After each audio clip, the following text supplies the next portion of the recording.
ಅವ್ರಿಗೆ 7 ಮಂತ್ ಆಗ್ತಾ ಇದ್ದಂಗೆ ಡೆಲಿವರಿ ಮಾಡಿ ಪಾಪುನ NICUನಲ್ಲಿ ಇಟ್ಬಿಡ್ತಾರೆ ಡಾಕ್ಟರ್ಸು. ಆ ಥರನೂ ಮಾಡ್ತಾರೆ. ಇನ್ನು ಕೆಲವು ಡಾಕ್ಟರಿಗೆ ನನಗೆ ಸಿಕ್ಕಿರ್ತಾರೆ, ಡಾಕ್ಟರ್ ಸಿಕ್ತು ಅಂತಂದರೆ ಸ್ವಲ್ಪ ಧೈರ್ಯ ಹೇಳಿ ಕಳಿಸ್ತಾರೆ.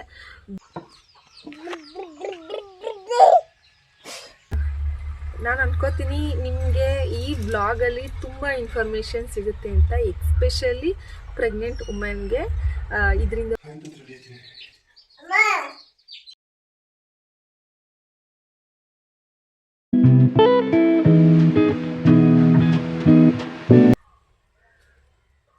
ಹಲೋ ಫ್ರೆಂಡ್ಸ್, ಎಲ್ಲರೂ ಹೇಗಿದ್ದೀರಾ? ಎಲ್ಲರೂ ಚೆನ್ನಾಗಿದ್ದೀರಾ ಅಂತ ಭಾವಿಸ್ತಾ ಬ್ಲಾಗ್ನ ಸ್ಟಾರ್ಟ್ ಮಾಡ್ತಾ ಇದ್ದೀನಿ. ನೀವು ನೋಡ್ತಾ ಇದ್ದೀರಾ ಧನುಗೌಡ ಕನ್ನಡ ವ್ಲಾಗ್ಸ್.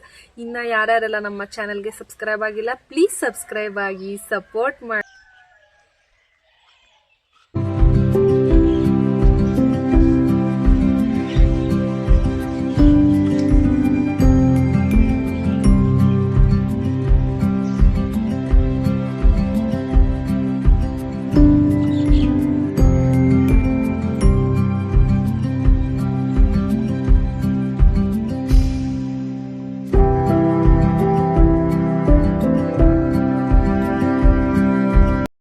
ನೋಡಿ ನಮ್ಮ ಪಾಪು ಎಷ್ಟು ಚೆನ್ನಾಗಿ ಆಟ ಆಡ್ತಾ ಇದ್ದಾನೆ. ಅವ್ನು ನೋಡೋದಕ್ಕೆ ಅವ್ನು ತುಂಬ ಖುಷಿಯಾಗುತ್ತೆ. ಇದನ್ನೆಲ್ಲ ನಾನು ಪಕ್ಕದಲ್ಲೇ ಇದ್ದು ನೋಡ್ಕೋತಾ ಇರ್ತೀನಿ. ಹಂಗೆ ಒಬ್ಬನ್ನೇನು ಬಿಡಲ್ಲ. ಏಕೆ ಅಂತಂದರೆ ಅವನಿಗೆ ಗೊತ್ತಿರಲ್ಲ, ಏನಾದರೂ ಇವಾಗ ಕೋಳಿ ಏನಾದ್ರು ಕುಕ್ಕಿದ್ರೆ ಆ ಥರ ಎಲ್ಲ ಮಾಡುತ್ತೆ ಅಂತ ಪಕ್ಕದಲ್ಲೇ ಇದ್ದು ನೋಡ್ಕೋತಾ ಇರ್ತೀನಿ. ನೀವು ಅಷ್ಟೇ ಆದಷ್ಟು ಮನೆಯಲ್ಲಿ ಸಾಕು ಪ್ರಾಣಿಗಳನ್ನ ತಗೊಂಡು ಬಂದು ಸಾಕಿ, ಮಕ್ಕಳಿರೋ ಮನೆಯಲ್ಲಿ. ಹಂಗಂತ ಅವುಗಳ ಜೊತೆ ಸುಮ್ಮನೆ ಬಿಟ್ಬಿಟ್ಟು ನೀವೆಲ್ಲೋ ಇರೋದು ಆ ಥರ ಎಲ್ಲ ಮಾಡೋದಕ್ಕೆ ಹೋಗಬೇಡಿ. ಪಕ್ಕದಲ್ಲೇ ಇದ್ಕೊಂಡು ನೋಡ್ಕೊಳ್ಳಿ. ನಾನು ಅಷ್ಟೇ ಇವನ್ನ ಯಾವಾಗಲೂ ನೋಡ್ಕೋತಾನೆ ಇರ್ತೀನಿ. ಹಂಗೆ ಆಟ ಆಡೋದಕ್ಕೂ ಬಿಡ್ತೀನಿ. ನಾವು ಬೇಡ ಅಂದರೂ ಕೇಳಲ್ಲ ನಮ್ಮ ಪಾಪು. ನಾವೇನು ಕೆಲಸ ಮಾಡ್ತಾ ಇರ್ತೀವಿ ಅದನ್ನೇ ಅವನು ನೋಡಿಕೊಂಡು ಅದೇ ಥರ ಮಾಡೋದಕ್ಕೆ ಅಂತ ಹೋಗ್ತಾನೆ. ನೋಡಿ ಹಸುಗೆ ತಿಂಡಿ ಮಡ್ಗೋದಕ್ಕೆ ಹೋಗ್ತಾ ಇದ್ದಾನೆ. ನಮಗೆ ಒಂದೊಂದು ಸಲ ನೋಡಿದ್ರೆ ತುಂಬ ಖುಷಿಯಾಗುತ್ತೆ. ಅದಕ್ಕೆ ಹೇಳೋದು ಮಕ್ಕಳುಗಳು ಕೇಳಿ ಕಲಿಯೋದಕ್ಕಿಂತ ನೋಡಿ ಕಲಿತವೆ ಅಂತ.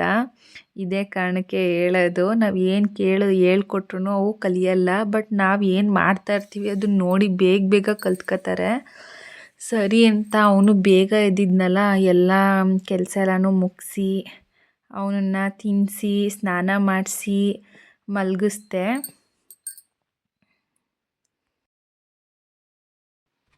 ಇವನ್ನ ಮಲಗಿಸೋಷ್ಟರಲ್ಲಂತೂ ನನಗಂತೂ ಸಾಕಾಗೋಗುತ್ತೆ. ಬೇಗ ನಿದ್ದೆನೇ ಮಾಡಲ್ಲ ಇವನು. ಸರಿ ಅಂತ ಅಂದ್ಬಿಟ್ಟು ಟಿಫನ್ಗೆ ಚಿತ್ರಾನ್ನ ಮಾಡಿದ್ದೆ. ಚಿತ್ರಾನ್ನಕ್ಕೆ ನಂಚ್ಕೊಳ್ಳೋದಕ್ಕೆ ಅಂತ ಬಜ್ಜಿನೂ ಹಾಕಿದ್ದೆ. ಚಿತ್ರಾನ್ನ ಕಲಿಸ್ಬೇಕಾದ್ರೆ ನಾನು ನಿಂಬೆಹಣ್ಣು ಹಾಕೋದು. ನೀವು ಯಾರ್ಯಾರು ಈ ಥರ ಮಾಡ್ತೀರಾ ಅವ್ರ ಕಮೆಂಟ್ಸಲ್ಲಿ ಹೇಳಿ. ಚಿತ್ರಾನ್ನ ಅಂತೂ ತುಂಬ ಚೆನ್ನಾಗಿತ್ತು. ತಿಂದೆಲ್ಲ ಆಯಿತು. ಪಾಪುಗೂ ತಿನ್ನಿಸಿ ಅವನ್ನ ನಿದ್ದೆ ಮಾಡಿಸಿ ಆಮೇಲೆ ನಾನು ವ್ಲಾಗ್ ಸ್ಟಾರ್ಟ್ ಮಾಡ್ತೀನಿ. ಯಾಕೆ ಅಂತ ಅಂದರೆ ಅವ್ನು ಎಚ್ಚರ ಇದ್ದರೆ ವ್ಲಾಗ್ ಮಾಡೋದಕ್ಕೆ ಬಿಡಲ್ಲ.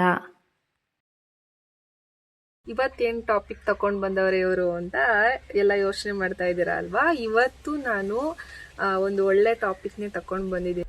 ಇವಾಗ ನೀವು ಅನ್ಕೋಬೋದು, ಏನು ಬರೀ ಪ್ರೆಗ್ನೆನ್ಸಿ ಬಗ್ಗೆನೇ ವ್ಲಾಗ್ ಮಾಡಾಕ್ತಿದ್ದಾರೆ, ಎಲ್ಲ ಥರದ್ದು ವ್ಲಾಗ್ ಇರುತ್ತೆ ಅಂತ ಹೇಳಿ ಅಂತ ಅನ್ಕೋಬೋದು.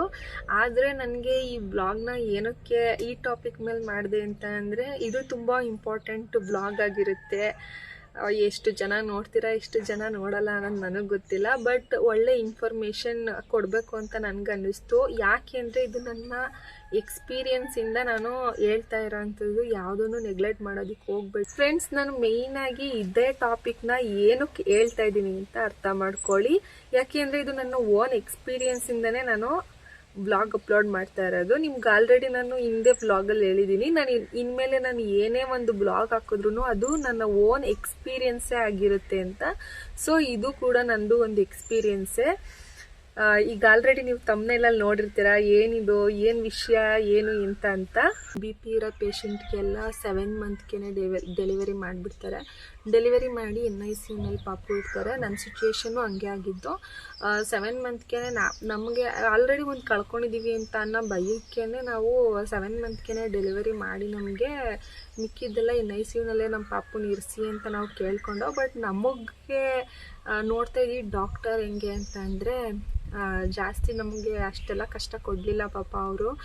ನೀವು ಆರಾಮಾಗಿರಿ, ನಿಮ್ಮ ಕೈಯಿಂದ ಆಗುತ್ತೆ, ನೀವು ಚೆನ್ನಾಗಿರಬೇಕು, ನೀವು ತಾಳ್ಮೆಯಿಂದ ಇರಬೇಕು, ನೀವು ಧೈರ್ಯವಾಗಿರಬೇಕು ಅಂತ ಧೈರ್ಯ ತುಂಬಿದ್ರು. ಪ್ಲಸ್ ಬಿ ಪಿ ಇದೆ ಅಂತ ಅಂದರೆ ಟೆನ್ಷನ್ ತಗೊಳ್ಳೋದಲ್ಲ, ಆದರೆ ನೀವು ಅದನ್ನು ನೆಗ್ಲೆಕ್ಟ್ ಮಾಡೋದಕ್ಕಂತೂ ಹೋಗಬೇಡಿ. ಬಿ ಪಿ ಇದೆ, ಏನಾಗಲ್ಲ, ನಮಗೇನಾಗುತ್ತೆ ಅಂತ ಎಲ್ಲ ನೆಗ್ಲೆಕ್ಟ್ ಮಾಡೋದಕ್ಕಂತೂ ಹೋಗಬೇಡಿ. ಬಿ ಪಿ ಇದೆ ಅಂತ ಅಷ್ಟೊಂದು ಸೀರಿಯಸ್ ಆಗಿ ತಗೊಳ್ಳೋದಕ್ಕೂ ಹೋಗಬೇಡಿ. ಯಾಕೆ ಅಂತ ಅಂದರೆ ಬಿ ಪಿ ಇಲ್ಲದೆ ಇದ್ರೂ ನೀವು ಇಷ್ಟು ವಿಷಯ ಎಲ್ಲನೂ ಸೀರಿಯಸ್ ಆಗಿ ತಗೋತಾ ಇದ್ದರೆ ಇಲ್ಲದೆ ಇರೋ ಬಿ ಪಿ ಇನ್ನೂ ಜಾಸ್ತಿ ಆಗುತ್ತೆ. ನೀವು ಅಂದ್ಕೊಂಡಿರ್ತೀರಾ ನಾವು ಪ್ರೆಗ್ನೆನ್ಸಿಲಿದ್ದಾಗ ಯಾವ ಮಂತಿಂದ ಬಿ ಪಿ ಸ್ಟಾರ್ಟ್ ಆಗುತ್ತೆ ಅಂತ. ನಾನು ಹೇಳ್ತೀನಿ. ಈಗ 2 months ಪ್ರೆಗ್ನೆನ್ಸಿನಲ್ಲಿ ಏನು ಅಷ್ಟೊಂದೇನು ಗೊತ್ತಾಗಲ್ಲ ಬಿ ಪಿ ಐತೋ ಇಲ್ವೋ ಅಂತ. 3 months ಚೆಕಪ್ಗೆ ಹೋದಾಗಲೂ ಅಷ್ಟೇ ಒಂದು ಸ್ವಲ್ಪ ಗೊತ್ತಾಗುತ್ತೆ ಬಿ ಪಿ ಇದೆ ಅಂತ. ಚೆಕ್ ಮಾಡ್ತಾ ಇದ್ದಂಗೆ ಗೊತ್ತಾಗುತ್ತೆ, ಅಲ್ಲೇ ಶುರು ಆಗುತ್ತೆ ನಿಮಗೆ ಬಿ ಪಿ ಇದೆ ಅಂತ. ನೀವು ಅನ್ಕೋಬೋದು ಇವಾಗ ನನಗೆ ಬಿ ಪಿ ಇದೆ, ನನ್ನ ಬಿ ಪಿ ಇರೋದು ಪ್ರೆಗ್ನೆನ್ಸಿ ಆದಮೇಲೂ ಕಂಟಿನ್ಯೂ ಆಗುತ್ತಾ ಅಥವಾ ಪ್ರೆಗ್ನೆನ್ಸಿ ತನಕನೇ ಲಾಸ್ಟ್ ಇರುತ್ತಾ ಅಂತ. ಹೌದು, ಇದು ಹೆಂಗೆ ಅಂತ ಅಂದರೆ ಕೆಲವೊಬ್ಬೊಬ್ರಿಗೆ ಪ್ರೆಗ್ನೆನ್ಸಿ ಆದಮೇಲೂ ಕೂಡ ಕಂಟಿನ್ಯೂ ಆಗೋ ಸಾಧ್ಯತೆಗಳು ತುಂಬ ಇರುತ್ತೆ. ಇನ್ನು ಕೆಲವೊಬ್ಬೊಬ್ರಿಗೆ ಪ್ರೆಗ್ನೆನ್ಸಿಲಿ ಅಷ್ಟೇ ಇರುತ್ತೆ ಬಿ ಪಿ ಅಂತ. ಬಿ ಪಿಲಿ ಹೈ ಬಿ ಪಿನೂ ಇರುತ್ತೆ, ಲೋ ಬಿ ಪಿನೂ ಇರುತ್ತೆ. ಇದೆರಡನ್ನೂ ಕೂಡ ನೀವು ನೆಗ್ಲೆಕ್ಟ್ ಮಾಡೋ ಹಂಗಿಲ್ಲ. ಈ 2 ಬಿ ಪಿಗಳು ಯಾವಾಗ ಸ್ಟಾರ್ಟ್ ಆಗುತ್ತೆ ಅಂತ ಅಂದರೆ ಪ್ರೆಗ್ನೆನ್ಸಿ ಕನ್ಫರ್ಮ್ ಆಗಿ ಆ ತಿಂಗಳಲ್ಲಿ ನಿಮಗೆ ಗೊತ್ತಾಗಲ್ಲ ನಿಮಗೆ ಬಿ ಪಿ ಇದೆ ಅಂತ. 1-2 ತಿಂಗಳಾದಮೇಲೆ ನೀವು ಡಾಕ್ಟರ್ ಹತ್ರ ಜನರಲ್ ಚೆಕಪ್ಗೆ ಅಂತ ಹೋಗಿರ್ತೀರ, ಆವಾಗ ಗೊತ್ತಾಗುತ್ತೆ. ಆಲ್ಮೋಸ್ಟ್ 70% ಅಷ್ಟು ಗೊತ್ತಾಗುತ್ತೆ ಬಿ ಪಿ ಇದೆ ಅಂತ.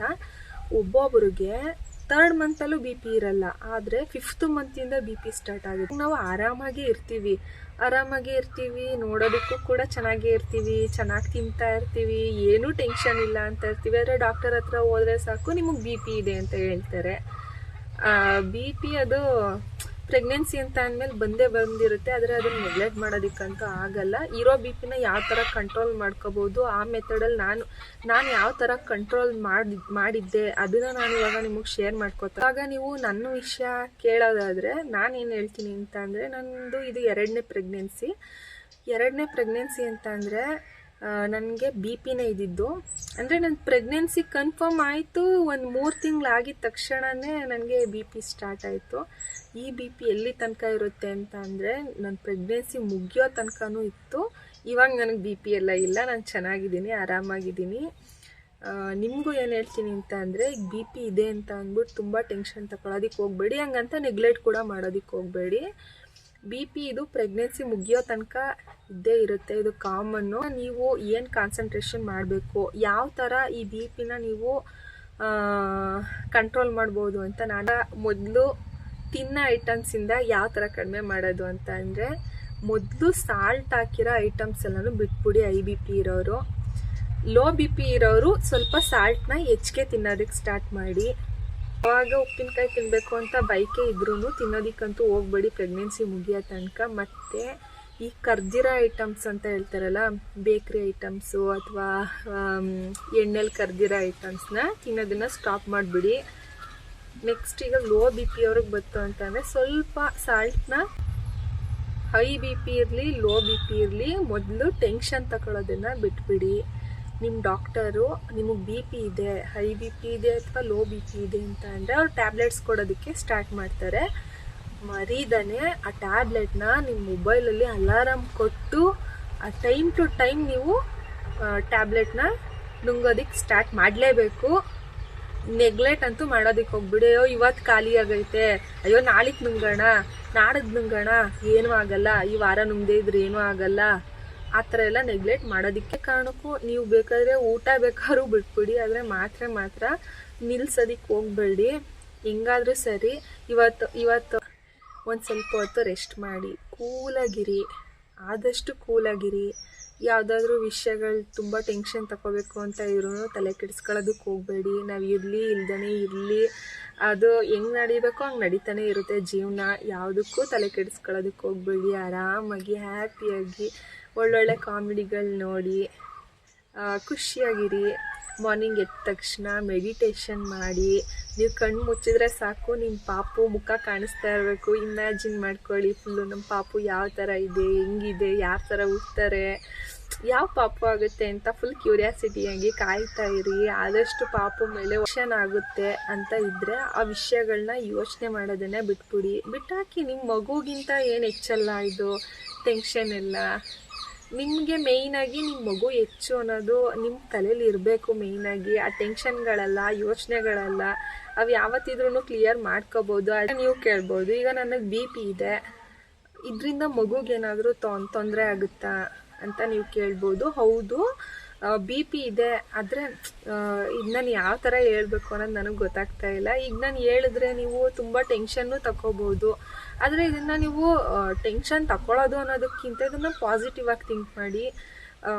ಏನಕ್ಕೆ ಹೇಳ್ತಾವ್ರೆ ಇವರು, ಇದರಿಂದ ನಾವು ಏನು ಸರಿ ಮಾಡ್ಕೋಬೋದು ಅನ್ನೋದಷ್ಟು ನಿಮ್ಮ ತಲೆಯಲ್ಲಿ ಇರಬೇಕು. ಈಗ BP ಇದೆ, ನಾವು ನೆಗ್ಲೆಕ್ಟ್ ಮಾಡೋ ಹಂಗೆ ಇಲ್ಲ. ಈ ಡಾಕ್ಟರೇ ಹೇಳ್ತಾರೆ BPನ ನೆಗ್ಲೆಕ್ಟ್ ಮಾಡೋ ಹಂಗಿಲ್ಲ. ಒಂದು 500-600 ರೂಪಾಯಿ ಕೊಟ್ಟರೆ ಈಗ ಆನ್ಲೈನಲ್ಲೆಲ್ಲ ಒಳ್ಳೊಳ್ಳೆ BP ಚೆಕ್ ಮಾಡೋವಂಥ ಮಿಷಿನ್ಗಳಂತೂ ಇದ್ದೇ ಇರುತ್ತೆ. ಆದಷ್ಟು ಅದನ್ನು ತಂದು ಮನೇಲಿ ಇಟ್ಕೊಳ್ಳಿ. ಒಂದು ಬುಕ್ ತಗೊಂಡು ನೀವು ಮಾರ್ನಿಂಗ್ ಎಷ್ಟೈತೆ, ಮಧ್ಯಾಹ್ನ ಎಷ್ಟೈತೆ, ಸಂಜೆ ಎಷ್ಟೈತೆ, ಮಲ್ಕೊಳ್ಳೋ ಟೈಮಲ್ಲಿ ಎಷ್ಟೈತೆ ಅಷ್ಟು BPನ ನೀವು ಯಾವಾಗ್ಲೂ ರೀಡಿಂಗ್ಸ್ ಹಾಕೋತಾ ಹೋಗಿ. ಈಗ ನಿಮಗೆ ಒಂದು ವಾರದಲ್ಲಿ ನಿಮಗೆ ಗೊತ್ತಾಗುತ್ತೆ, ನೀವು ಮೆಡಿಟೇಷನ್ ಮಾಡಬೇಕಾದ್ರೆ ಎಲ್ಲ ಎಷ್ಟಿರುತ್ತೆ, ನೀವು ಫುಲ್ ಕೂಲಾಗಿದ್ದಾಗೆಲ್ಲ ಎಷ್ಟಿರುತ್ತೆ, ನೀವು ಟೆನ್ಷನ್ ಜಾಸ್ತಿ ತಗೊಂಡ್ರೆ ಎಷ್ಟಾಗಿರುತ್ತೆ BP ಅಂತ. ನಿಮ್ಗೆ ಇಂಥ ಪರಿಸ್ಥಿತಿಲಿ ಇರೋ ಅಂಥವ್ರು ಏನು ಮಾಡಿ ಅಂತ ಅಂದರೆ, BP ಅಂತ ಚೆಕ್ ಮಾಡ್ತಾ ಇರ್ತೀರಿ, ನೋಡೋದು ಟೆನ್ಷನ್ ತಗೊಳ್ಳೋದು, ಅಯ್ಯೋ ನನಗಿಷ್ಟು BP ಐತಿ ಅಂತ ಆ ಥರ ಎಲ್ಲ ಮಾಡೋಕ್ಕೂ. ಈಗ ಪಾಪು ಮೂಮೆಂಟ್ ಎಲ್ಲ ಒಂದು 4 ತಿಂಗಳಿಂದನೇ ಸ್ಟಾರ್ಟ್ ಆಗುತ್ತೆ. ಆದಷ್ಟು ನಿಮ್ಮ ಪಾಪು ಮೂಮೆಂಟ್ಸ್ನ ಅಬ್ಸರ್ವ್ ಮಾಡ್ತಾ ಇರಿ. ನಿಮಗೆ ಯಾವುದೇ ಕ್ಷಣದಲ್ಲಿ ನಿಮ್ಮ ಪಾಪು ಮೂಮೆಂಟು ಸ್ವಲ್ಪ ಕಡಿಮೆ ಆಗೈತೆ ಅಂತ ನಿಮ್ಗೆ ಅನಿಸಿದ ತಕ್ಷಣ ಆಸ್ಪತ್ರೆಗೆ ಹೊಂಟೋಗಿ. ನಮ್ಮದು ಪ್ರೆಗ್ನೆನ್ಸಿ ಜರ್ನಿನಲ್ಲಿ ಫುಲ್ಲು ನಾನು BP ಪೇಷಂಟೇ. ನನಗೆ ಇಲ್ಲ ಅಂದ್ರೂ ಒಂದು ದಿನಕ್ಕೆ 4 ಟ್ಯಾಬ್ಲೆಟ್ನೇ ಕೊಡ್ತಿದ್ರು BPದು. ಫಸ್ಟು 2 ತಿಂಗಳಲ್ಲೇ ನನಗೆ BP ಇದೆ ಅಂತ ಗೊತ್ತಾಯಿತು. ಆಮೇಲೆ ನಂದು ಏನು ಅಂತ ಅಂದರೆ, ಮೇಯ್ನ್ ನಾನು ಪ್ರೆಗ್ನೆಂಟ್ ಆಯಿತು ಅಂತ ಕನ್ಫರ್ಮ್ ಆದಾಗಿಂದನೇ BP ಎಲ್ಲ ಸ್ಟಾರ್ಟ್ ಆಗಿಬಿಡ್ತು. 2 ತಿಂಗಳ ತನಕ ಡಾಕ್ಟರೇ ನನಗೆ BP ಟ್ಯಾಬ್ಲೆಟ್ ಕೊಡಲಿಲ್ಲ. 3ನೇ ತಿಂಗಳಿಂದ ಸ್ಟಾರ್ಟ್ ಮಾಡೋದಕ್ಕೆ ಹೇಳಿದ್ರು. 3ನೇ ತಿಂಗಳಿಂದ ಒಂದನ್ನು ಹೇಳಿದರು. 3ರಿಂದ 5ನೇ ತಿಂಗಳ ತನಕ ಒಂದೊಂದೇ BP ಮಾತ್ರ ನಂಗೆ ಕೇಳಿದರು. 5ನೇ ತಿಂಗಳಾದ್ಮೇಲೆ ನನಗೆ BP ಇನ್ನೂ ಜಾಸ್ತಿ ಇತ್ತು. 5ನೇ ತಿಂಗಳಿಂದ 7ನೇ ತಿಂಗಳ ತನಕ 2 ಹೇಳಿದ್ರು, ಬೆಳಿಗ್ಗೆ ಒಂದು ಸಂಜೆ ಒಂದು. ಇನ್ನು 7ರಿಂದ 8ನೇ ತಿಂಗಳಿನ ಡೆಲಿವರಿ ಅಷ್ಟರಲ್ಲಿ ರಿಸ್ಕ್ ತಗೊಳ್ಳೋದು ಬೇಡ ಅಂತ ಅಂದ್ಬಿಟ್ಟು 3 ಹೇಳಿ, ನಿನಗೆ ಯಾವುದೇ ಮೂಮೆಂಟಲ್ಲಿ ನಿನಗೆ ಹೊಟ್ಟೆಯಲ್ಲಿ ಪಾಪು ಮೂಮೆಂಟ್ ಮಾಡೋದು ನಿನಗೆ ಗೊತ್ತಾಗ್ತಾ ಇಲ್ಲ ಅಂತ ಅಂದಿದ ತಕ್ಷಣ ನೀನು ಹಾಸ್ಪಿಟಲ್ಗೆ ಬಂದು ಅಡ್ಮಿಟ್ ಆಗು ಅಂತ ಹೇಳಿದ್ರು. ಸೊ ನಾನು ಅಷ್ಟೇ ಯಾವಾಗಲೂ ಪಾಪು ಮೇಲೆ ಕೇರ್ ಮಾಡ್ತಾ ಇರೋನಿ. ಒಂದು ಸ್ವಲ್ಪ ಮೂಮೆಂಟ್ ಗೊತ್ತಾಗಲಿಲ್ಲ ಅಂತ ಅಂದ್ರೂ ನಾನು ಮೇಯ್ನಾಗಿ ಏನು ಅಬ್ಸರ್ವ್ ಮಾಡಬೇಕು ಅಂತಂದರೆ, ನೀವು ನಿಮ್ಮ ಹೊಟ್ಟೆಯಲ್ಲಿರೋ ಪಾಪು ಮೂಮೆಂಟ್ನ ಜಾಸ್ತಿ ಅಬ್ಸರ್ವ್ ಮಾಡ್ತಾನೆ ಇರಬೇಕು. ಈಗ 1 ಗಂಟೆಗೆ ಇಷ್ಟು ಮೂಮೆಂಟ್ ಇರುತ್ತೆ, ಈಗ ನೆಕ್ಸ್ಟ್ ಗಂಟೆಗೂ ಅಷ್ಟೇ ಮೂಮೆಂಟ್ ಆಗ್ತಾ ಇಲ್ವಾ ಅಂತ ನೀವು ಅಬ್ಸರ್ವ್ ಮಾಡ್ತಾ ಇರಬೇಕು. ಮೂಮೆಂಟ್ ಆಗ್ತಿಲ್ಲ ಸ್ವಲ್ಪ ಅಂತ ಅಂದರೆ ನೀವು ಅದನ್ನೆಲ್ಲ ಏನಾಗಲ್ಲ ಅಂತ ಎಲ್ಲ ಕುತ್ಕೊಳ್ಳೋದಕ್ಕೆ ಹೋಗ್ಬೇಡಿ. ಆದಷ್ಟು ಹಾಸ್ಪಿಟಲ್ಗೆ ಹೋಗಿ. ಮೂವಿ ನೋಡ್ತಾ ಇರ್ಬೇಕಾದ್ರೆ ಜೋರಾಗಿ ಸೌಂಡ್ ಕೊಟ್ಕೊಂಡು ಮೂವಿ ನೋಡೋದು, ಇದನ್ನು ನಿಮ್ಗೇನು ಅನಿಸಲ್ಲ. ಬಟ್ ಪಾಪು ಇರುತ್ತಲ್ಲ ಒಳಗಡೆ, ಪಾಪು ಫುಲ್ ಗಾಬರಿ ಆಗ್ತಾ ಇರುತ್ತೆ, ಏನೋ ಆಗ್ತಿದೆ ನಮ್ಮ ಸುತ್ತಮುತ್ತ ಅನ್ನೋ ಥರ ಫೀಲ್ ಅದಕ್ಕಿರುತ್ತೆ. ಅದರಿಂದನೂ ಕೂಡ BP ಜಾಸ್ತಿ ಆಗಿಬಿಡುತ್ತೆ. ಜಾಸ್ತಿ ಓಡಾಡೋದು, ಗಾಬರಿಲಿ ಓಡಾಡೋದು, ಕೆಲಸ ಮಾಡೋದು, ಇದನ್ನೆಲ್ಲ ಫಸ್ಟು ನಿಲ್ಲಿಸ್ಬಿಡಿ. ಆ ಥರ ಎಲ್ಲ ಮಾಡೋದಕ್ಕೆ ಹೋಗ್ಬೇಡಿ. ಆರಾಮಾಗಿ ಕೂತ್ಕೊಳ್ಳಿ. ಏನು ತಿಂಡಿ ಮಾಡಬೇಕು, ಏನು ಅಡುಗೆ ಮಾಡಬೇಕು ಅಂತ ಎಲ್ಲ ಯೋಚನೆ ತಗೊಳ್ಳೋದಕ್ಕೆ ಹೋಗ್ಬೇಡಿ. ಏನಾದರೂ ಆಗಲಿ, ಯಾರಾದರೂ ಕೊಡ್ತಾರೆ ಪ್ರೆಗ್ನೆಂಟ್ ಇದ್ದಾಗಂತೂ. ಚೆನ್ನಾಗಿ ಮಾಡಿಸ್ಕೊಂಡು ತಿನ್ನಬೇಕು ಅಂತ ಅನಿಸಿದೆಲ್ಲ ತಿನ್ನಿ. ಆದರೆ ಉಪ್ಪು, ಖಾರ, ಹುಳಿ ಇವನ್ನೆಲ್ಲ ಕಂಟ್ರೋಲ್ ಮಾಡಿ. ಆದಷ್ಟು ನಾನ್ ವೆಜ್ನೂ ಅಷ್ಟೇ. BP ಐತೆ ಅಂತ ಕಂಟ್ರೋಲ್ ಅಂತಂದರೆ ಈಗ ನಿಲ್ಲಿಸ್ಬಿಡಿ ಅಂತ ಹೇಳ್ತಿಲ್ಲ. ನಾನ್ ವೆಜ್ನು ಸ್ವಲ್ಪ ತಿನ್ನಿ. ಮಟನ್ ಎಲ್ಲ ಜಾಸ್ತಿ ತಿನ್ನೋದಕ್ಕೆ ಹೋಗ್ಬೇಡಿ. ಉಪ್ಪಿನಕಾಯಿ ಅಂತೂ ತಿನ್ನಲೇಬೇಡಿ. ತಿನ್ನಿ, ಏನೇ ತಿಂದ್ರೂ ಸ್ವಲ್ಪ ಲಿಮಿಟಾಗಿ ತಿನ್ನಿ. ಇದು ತಿಂದರೆ BP ಜಾಸ್ತಿ ಆಗುತ್ತೆ ಅಂತ ಗೊತ್ತಿದ್ದು ಅಂಥ ಐಟಮ್ಸ್ ಎಲ್ಲ ತಿನ್ನೋದಕ್ಕೆ ಹೋಗ್ಬೇಡಿ. ಹಂಗಂತ ಏನೂ ತಿನ್ನೋದಿಲ್ಲ ಅಂತ ನಿಲ್ಸೋದಕ್ಕೆ ಹೋಗ್ಬೇಡಿ. ಆಮೇಲೆ ಮಗು ಚೆನ್ನಾಗಿ ಡೆವಲಪ್ ಇನ್ನೊಂದು ಏನು ಅಂತ ಅಂದರೆ, ಈಗ ಯಾರಿಗೆ ಹೈ BP ಇರುತ್ತೆ ಅವ್ರಿಗೆ ಹೊಟ್ಟೆಲಿ ಮಗು ಅಷ್ಟೊಂದಾಗಿ ಡೆವಲಪ್ ಆಗ್ತಿರಲ್ಲ, ಸ್ವಲ್ಪ ಕಡಿಮೆ ಇರುತ್ತೆ. ಈಗ ತೂಕ ನೀವು ಜಾಸ್ತಿ ಆಗ್ತಾ ಇರ್ತೀರ, ಆದರೆ ಮಗು ತೂಕ ಜಾಸ್ತಿ ಆಗ್ತಿರಲ್ಲ. ಇದು BP, high BP, low BP ಇರೋರ್ದೆಲ್ಲ ಇದೇ ಪ್ರಾಬ್ಲಮ್ಮು. ಆದಷ್ಟು ನಿಮ್ಮ ಪಾಪು ಮೇಲೆ ಕಾನ್ಸಂಟ್ರೇಷನ್ ಮಾಡಿ. ಯಾವಾಗ ಅಮ್ಮ ಆಗ್ತಿರೋ ಗೊತ್ತಿಲ್ಲ, ಅಲ್ಲಿ ತನಕ ಆ ಫೀಲ್ ಅಂತೂ ಸಿಗಲ್ಲ. ಹೊಟ್ಟೆಲಿದ್ದಾಗ ಆದಷ್ಟು ಕುತ್ಕೊಂಡು ಚೆನ್ನಾಗಿ ತಿನ್ಕೊಂಡು ಚೆನ್ನಾಗಿ ನಿದ್ದೆ ಮಾಡಿಕೊಂಡು ಟೈಮಿಗೆ ಚೆನ್ನಾಗಿ ಟ್ಯಾಬ್ಲೆಟ್ಸ್ಗಳನ್ನ ನುಂಗಿ ಚೆನ್ನಾಗಿ ಒಳ್ಳೊಳ್ಳೆ ಯೋಚನೆ ಮಾಡಿ ಒಳ್ಳೊಳ್ಳೆ ಕನಸುಗಳನ್ನ ಕಾಣಿ. ನಿಮ್ಮ ಪಾಪು ಬಗ್ಗೆ ನಿಮ್ಗೆ ಹೇಳಿದೆ, ಯಾವಾಗಲೂ ಮೂಮೆಂಟ್ ಗೊತ್ತಾಗಲಿಲ್ಲ ಅಂತ ಅಂದರೆ ಹಾಸ್ಪಿಟಲ್ಗೆ ಹೋಗಿ ಅಂತ. ಹಂಗಂತ ಫುಲ್ ಎದ್ರುಕೊಂಡೆಲ್ಲ ಓಡಬೇಡಿ ಆಸ್ಪತ್ರೆಗೆ. ಏಕೆಂದರೆ ನೀವು ಆ ಥರ ಎಲ್ಲ ಎದ್ರುಕೊಂಡ್ರೆ ಇನ್ನೂ ಜಾಸ್ತಿ BP ಆಗುತ್ತೆ. ಇದನ್ನು ಮೇಯ್ನಾಗಿ ನಿಮ್ಮ ಹತ್ರ ಹೇಳ್ಬೇಕು ಅಂತ ಅನ್ನಿಸ್ತು. ಯಾವಾಗ ನೀವು ಹಾಸ್ಪಿಟಲ್ಗೆ ಹೋಗ್ಬೇಕು ಅಂತ ಅಂದರೆ ತುಂಬ ತಲೆ ಸುತ್ತದಂಗೆ ಆಗ್ತಾ ಇರುತ್ತೆ, ಸುಸ್ತಾಗ್ತಾ ಇರುತ್ತೆ, ವಾಮಿಟ್ ಬರೋಂಗೂ ಕೂಡ ಆಗ್ತಾ ಇರುತ್ತೆ. ಹಿಂಗೆ ಯಾವಾಗಲಾದರೂ ಅನಿಸಿದ್ರೆ ಅಂಥ ಟೈಮಲ್ಲಿ ನೀವು ಮಿಸ್ ಮಾಡದೇ ಇರೋ ರೀತಿ ಹಾಸ್ಪಿಟಲ್ಗೆ ಹೋಗ್ಬೇಕಾಗುತ್ತೆ. ನೆಗ್ಲೆಕ್ಟ್ ಮಾಡೋದಕ್ಕೆ ಹೋಗಬೇಡಿ. ಇನ್ನೊಂದೇನು ಅಂತ ಅಂದರೆ, ಈ ಥರ ಕಂಡೀಷನಲ್ಲಿ ಇರೋ ಅಂಥವ್ರು ಆದಷ್ಟು ನಿಮ್ಮ ಪೇರೆಂಟ್ಸ್ಗಳ ಜೊತೆಯಲ್ಲಿ ಇರೋದಕ್ಕೆ ಟ್ರೈ ಮಾಡಿ. ಆದಷ್ಟು ಈಗ ಒಬ್ಬೊಬ್ರ ಪರಿಸ್ಥಿತಿ ಬೇರೆ ಬೇರೆ ಇರುತ್ತೆ. ಒಬ್ಬೊಬ್ಬರು ಅಪ್ಪ ಅಮ್ಮನ ಜೊತೆ ಇರ್ತಾರೆ, ಇನ್ನೊಬ್ಬೊಬ್ಬರು ಅತ್ತೆ ಮಾವನ ಜೊತೆ ಇರ್ತಾರೆ, ಇನ್ನೊಬ್ಬೊಬ್ಬರು ಗಂಡನ ಜೊತೆ ಇರ್ತಾರೆ. ಈ ಗಂಡನ ಜೊತೆ ಇರೋರೆಲ್ಲ ಒಬ್ಬರೇ ಇರ್ತಾರೆ. ಆದಷ್ಟು ಈ ಥರ ಪರಿಸ್ಥಿತಿಲಿ ಇದ್ದಾಗ ನೀವು ಈಗ ನನ್ನ ಬ್ಲಾಗ್ ನೋಡ್ತಾ ಇರೋದ್ರಲ್ಲಿ ಎಷ್ಟು ಜನ ಮೆನ್ಸ್ ನೋಡ್ತಾ ಇರ್ತೀರಾ, ವುಮೆನ್ಸ್ ನೋಡ್ತಾ ಇರ್ತೀರಾ ನನಗೆ ಗೊತ್ತಿಲ್ಲ. ಆದಷ್ಟು ನಿಮ್ಮ ಹೆಂಡ್ತಿರು ಏನಾದ್ರು ಪ್ರೆಗ್ನೆಂಟ್ ಇದ್ದು ಅವ್ರಿಗೇನಾದ್ರು ಈ ರೀತಿ ಪ್ರಾಬ್ಲಮ್ ಇದ್ದರೆ ಆದಷ್ಟು ನಿಮ್ಮ ಮನೆಯಿಂದ ಯಾರನ್ನಾರು ಒಬ್ರನ್ನ ಅವ್ರ ಜೊತೆಯಲ್ಲಿ ಇರ್ಸೋದಕ್ಕೆ ಟ್ರೈ ಮಾಡಿ. ಯಾವ ಟೈಮಲ್ಲಿ ಯಾವ ಥರ ಇರುತ್ತೆ ಪರಿಸ್ಥಿತಿ ಅಂತ ಹೇಳೋದಕ್ಕಾಗಲ್ಲ. ಆದಷ್ಟು ದೊಡ್ಡವ್ರು ಹೇಳಿದ ಮಾತನ್ನ ಕೇಳಿ. ಈಗ ನಿಮ್ಮ ಮನೇಲಿ ಆಚೆ ಹೋಗಬೇಡ, ಕತ್ಲಲ್ಲಿ ಓಡಾಡಬೇಡ ಅಂತ ಎಲ್ಲ ಹೇಳಿದ್ರೆ ಆದಷ್ಟು ಓಡಾಡೋದಕ್ಕೆ ಹೋಗಬೇಡಿ. ಒಳಗಡೆನೇ ಇರಿ, ಮನೇಲೇ ಇರಿ. ಆದಷ್ಟು ಹಂಗಂತ ಕಂಪ್ಲೀಟಾಗಿ ಮನೆಯಿಂದ ಆಚೆ ಹೋಗಬೇಡಿ ಅಂತ ಹೇಳ್ತಾ ಇಲ್ಲ. ಸ್ವಲ್ಪ ಯಾರಾದರೂ ಹೋಗಬೇಡ ಆಚೆಗೆ ಈ ಟೈಮಲ್ಲಿ ಅಂತ ಹೇಳಿದ್ರೆ ಅದನ್ನು ಸ್ವಲ್ಪ ಅವಾಯ್ಡ್ ಮಾಡಿ ಅಷ್ಟೇ. ಈಗ 7 ಮಂತ್ಗೆಲ್ಲ ಡೆಲಿವರಿ ಆಗುತ್ತೆ. ಒಬ್ಬೊಬ್ರಿಗೆ 9 ಮಂತಲ್ಲಿ ಮಾಮೂಲಿ ಯಾವ ಥರ ಆಗುತ್ತೆ ಹಂಗೆ ಆಗುತ್ತೆ. ಹೈ BP ಇರೋರಿಗೆ ಆಲ್ಮೋಸ್ಟ್ ಸಿಸೇರಿಯನ್ ಮಾಡ್ತಾರೆ ಒಂದೊಂದು ಹಾಸ್ಪಿಟಲಂತೂ, ಅದನ್ನೂ ಮಾಡೋದಿಲ್ಲ. ಇದ್ರ ಬಗ್ಗೆ ನಾನು ಹಾಸ್ಪಿಟಲ್ಗಳನ್ನ ನೀವು ಯಾವ ಥರ ಚಾಯ್ಸ್ ಮಾಡ್ಕೋಬೇಕು, ಹೇಗಿರಬೇಕು, ಲಾಸ್ಟ್ ಮೂಮೆಂಟಲ್ಲೆಲ್ಲ ಯಾವ ಥರ ಇರಬೇಕು ನೀವು ಅಂತ ನೆಕ್ಸ್ಟ್ ವ್ಲಾಗಲ್ಲಿ ಹೇಳ್ತೀನಿ. ನಾನು ಬಿ ಪಾಸಿಟಿವ್, ನಾನು ಇರ್ತೀನಿ ನಿಮ್ಮ ಜೊತೆಗೆ. ಏನೇ ಟಿಪ್ಸ್ಗಳು ಬೇಕಿದ್ರು ನಾನು ಹೇಳ್ತೀನಿ ನಿಮಗೆ. ನೀವು ಸಬ್ಸ್ಕ್ರೈಬ್ ಆಗಲಿಲ್ಲ ಅಂದರೂ ಪರವಾಗಿಲ್ಲ, ನಾನು ಬ್ಲಾಗ್ ಮಾಡಿ ಹಾಕ್ತಾನೆ ಇರ್ತೀನಿ. ನೀವು ನೋಡಲಿಲ್ಲ ಅಂದ್ರೂ ಟೆನ್ಷನ್ ಇಲ್ಲ. ಯಾರಾದರೂ 1-2 ಜನನಾದ್ರು ಕ್ಲಿಕ್ ಮಾಡ್ತೀರಾ, ಅವ್ರಿಗಾದ್ರೂ ಯೂಸ್ ಆಗುತ್ತೆ. ಹಂಗಾಗಿ ನಾನು ವಿಡಿಯೋಸ್ಗಳನ್ನ ಅಪ್ಲೋಡ್ ಮತ್ತೆ ನೆಕ್ಸ್ಟ್ ವ್ಲಾಗಲ್ಲಿ ನೆಕ್ಸ್ಟ್ ಟಾಪಿಕ್ ಜೊತೆ ಬರ್ತೀನಿ ನಾನು. ಬಾಯ್. ಓಪ್ ನಿಮಗೆ ಈ ವಿಡಿಯೋ ಇಷ್ಟ ಆಯಿತು ಅಂತ ಅನ್ಕೋತೀನಿ.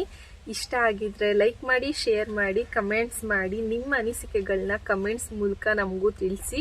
ವಿಡಿಯೋ ಏನಾದರೂ ಇಷ್ಟ ಆಯಿತು ಅಂತ ಅಂದರೆ ಪ್ಲೀಸ್ ಲೈಕ್ ಮಾಡೋದನ್ನು ಮಾತ್ರ ಮರಿಬೇಡಿ. ಮರಿದೆ ನಿಮ್ಮ ಫ್ರೆಂಡ್ಸ್ ಯಾರಾದರೂ ಇದ್ದರೆ ಅವ್ರಿಗೂ ಕೂಡ ಶೇರ್ ಮಾಡಿ. ಫ್ರೆಂಡ್ಸ್, ಇದಾಗಿತ್ತು ವ್ಲಾಗ್. ನಿಮ್ಗೇನಾದರೂ ಎಕ್ಸ್ಟ್ರಾ ಡೌಟ್ ಇದ್ದರೆ ನೀವು ಕಮೆಂಟ್ಸ್ ಮೂಲಕ ಕೇಳಿ. ನಾನು ಆದಷ್ಟು ಅದ್ರ ಬಗ್ಗೆನೂ ಒಂದು ವ್ಲಾಗ್ ಮಾಡಾಕ್ತೀನಿ.